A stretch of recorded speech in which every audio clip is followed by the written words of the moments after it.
wabarakatuh. A'udzu billahi minasyaitonir rajim. Bismillahirrahmanirrahim. Alhamdulillahirabbil alamin.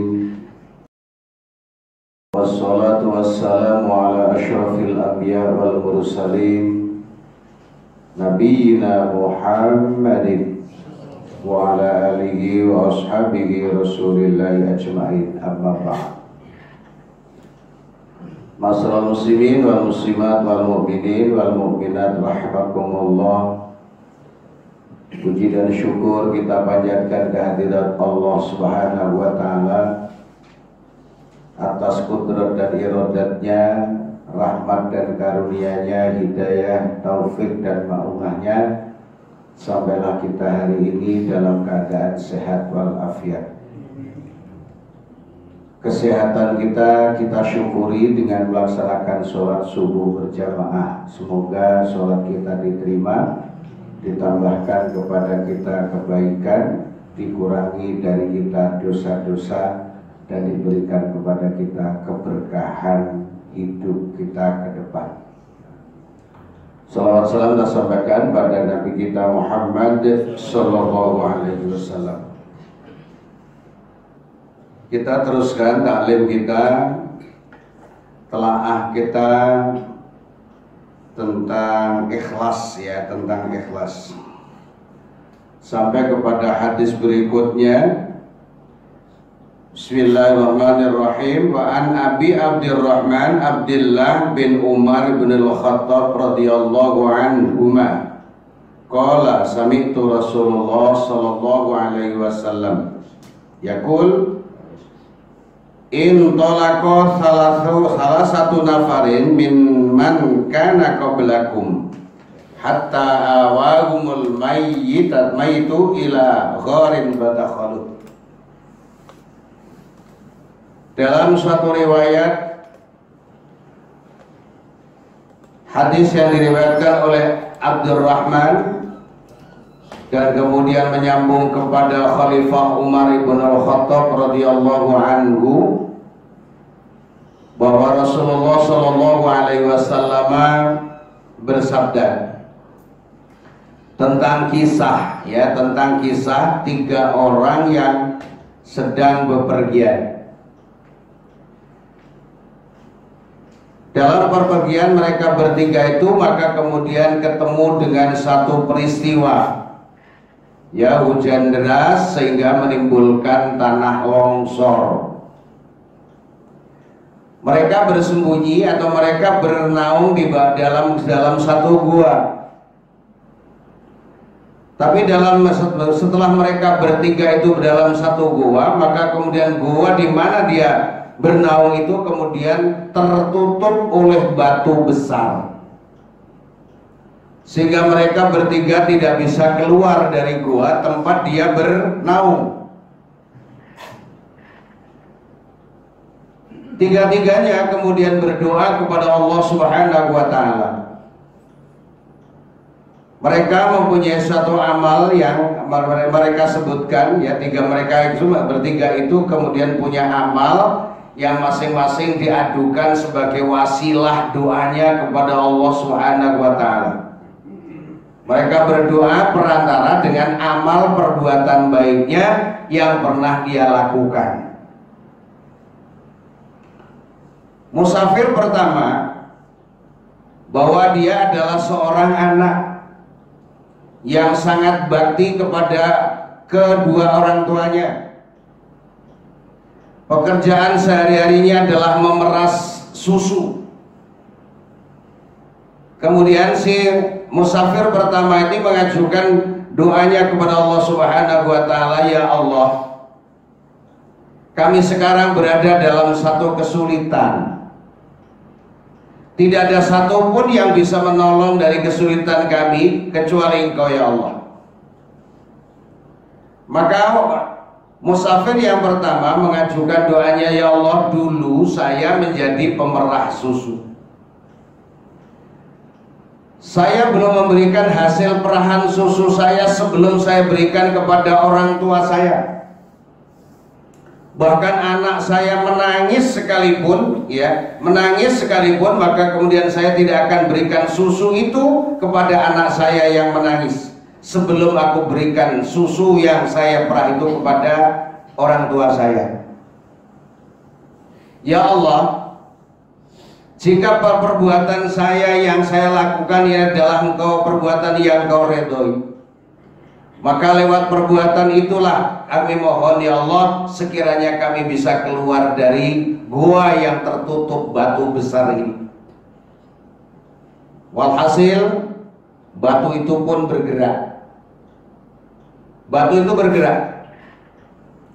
Tapi mereka belum bisa keluar dari gua tempat dia mereka bernaung, karena batu itu sangat besar, sehingga doa musafir yang pertama tadi memang dikabulkan oleh Allah dengan wasilah amal baiknya berupa dia tidak akan memberikan susu hasil perahannya sebelum diterima oleh orang tuanya.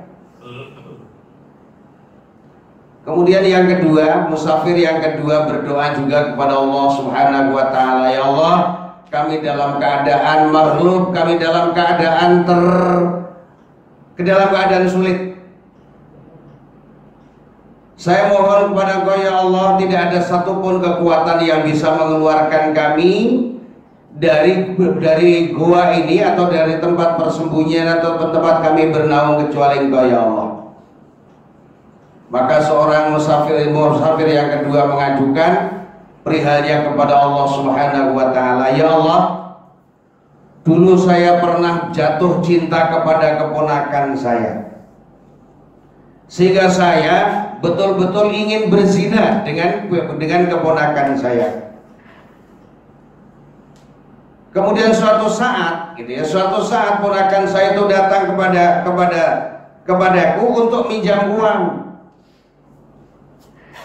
Saya pinjamkan uang kepadanya dengan catatan, dengan syarat bahwa engkau harus memenuhi kebutuhan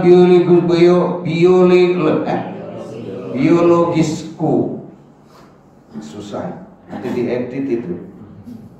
Ya. Maka kemudian akhirnya dengan diam ponakannya tadi dengan diam, dan kemudian karena terpaksa, maka kemudian dia menerima pinjaman dari pamannya.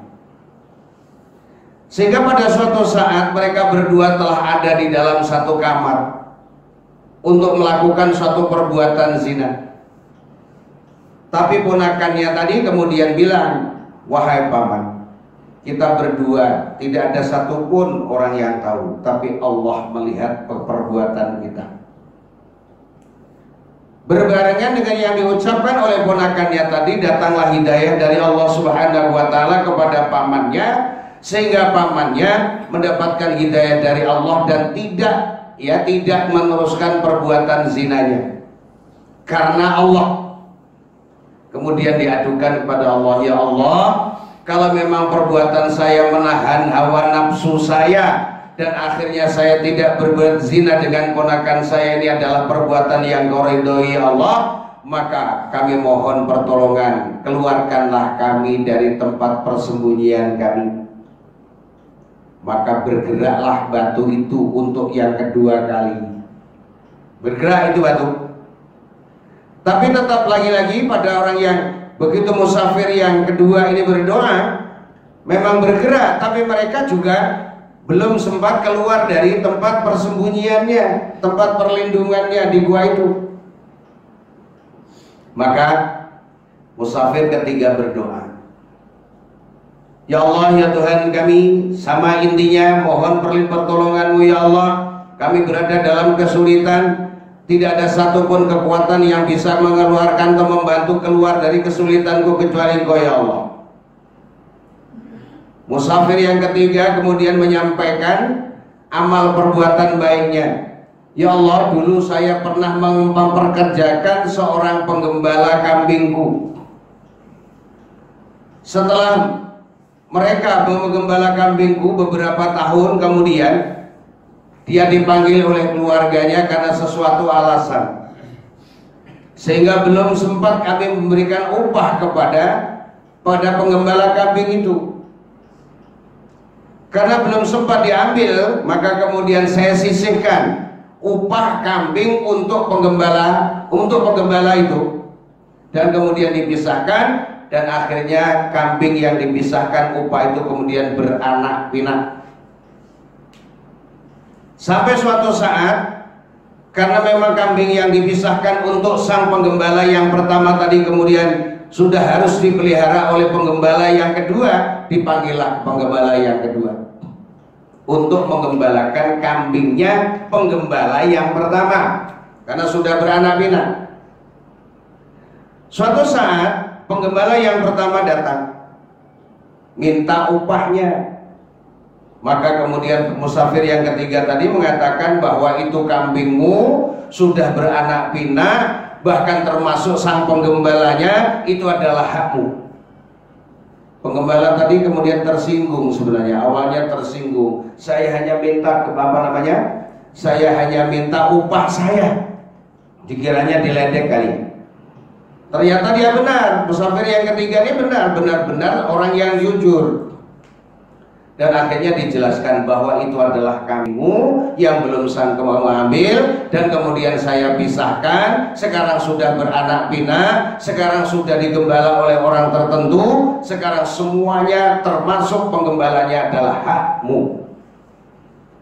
Kemudian musafir ketiga mengajukan permohonan, ya Allah, jika perbuatan saya yang saya lakukan itu semuanya adalah mendapatkan ridho-Mu ya Allah, kami mohon pertolongan-Mu ya Allah, supaya kami bisa keluar dari tempat kami tertutup oleh di dalam gua yang tertutup batu besar ini. Doa musafir yang ketiga pun dikabulkan oleh Allah Subhanahu wa taala, sehingga batu itu pun bergeser lagi, dan kemudian ketiga-tiganya bisa keluar dari gua, dari tempat mereka bersembunyi. Nah, kita kembali kepada ikhlas.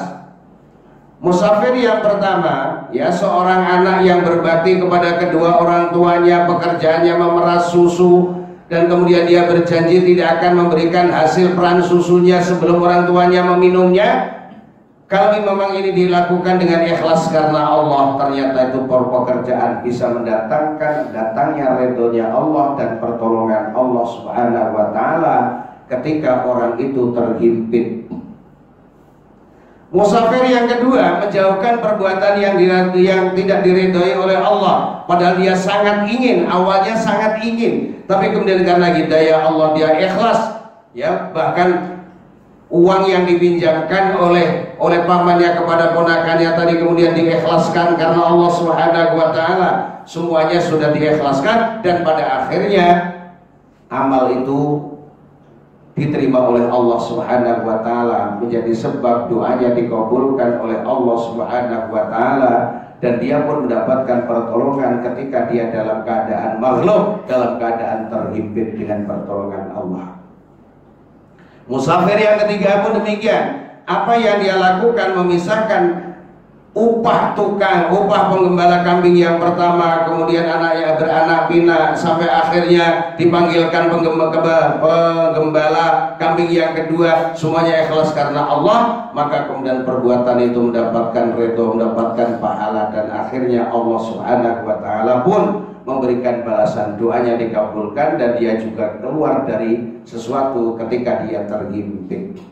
Nah, dari kisah ini, hadis ini memang panjang kalau saya bacakan dengan Arabnya, ya sebenarnya memakan waktu, tapi memang itu intinya seperti itu. Nah, kesimpulannya tidak hanya namanya perbuatan baik yang mendapatkan ridha Allah itu tidak hanya aktif melaksanakan perintah, tapi menjauhi larangan Allah Subhanahu wa taala dengan ikhlas karena Allah, itu juga akan mendatangkan pahala dari Allah dan akan mendatangkan pertolongannya Allah Subhanahu wa taala. Oleh sebab itu dalam syariat Islam, sebenarnya syariat itu adalah hanya dua, melaksanakan perintah dalam satu sisi, dan sisi yang lain adalah menjauhkan diri dari yang dilarang oleh Allah Subhanahu wa taala. Nah, ini hadis yang cukup inspiratif untuk kita jadikan satu telaah dalam kehidupan kita sehari-hari, ya, untuk memacu kita berbuat suatu kebaikan apapun bentuknya dengan hati yang ikhlas karena Allah Subhanahu wa taala, dan juga untuk mengerem dari perbuatan yang tidak diridhoi oleh Allah. Semuanya kita sandarkan keikhlasan kita karena Allah. Insyaallah Apakah melaksanakan perintah, apakah itu juga menjauhi larangan Allah, dua-duanya akan mendatangkan kebaikan dan Allah akan memberikan pertolongan ketika orang itu berada di dalam terhimpit dalam satu kesulitannya. Nah, mudah-mudahan kita semuanya terpacu untuk berbuat baik dan kemudian di sisi lain mari kita jauhkan larangan-larangan Allah Subhanahu wa taala. Semoga kita semuanya ada dalam berkah dan ridhonya Allah Subhanahu wa taala.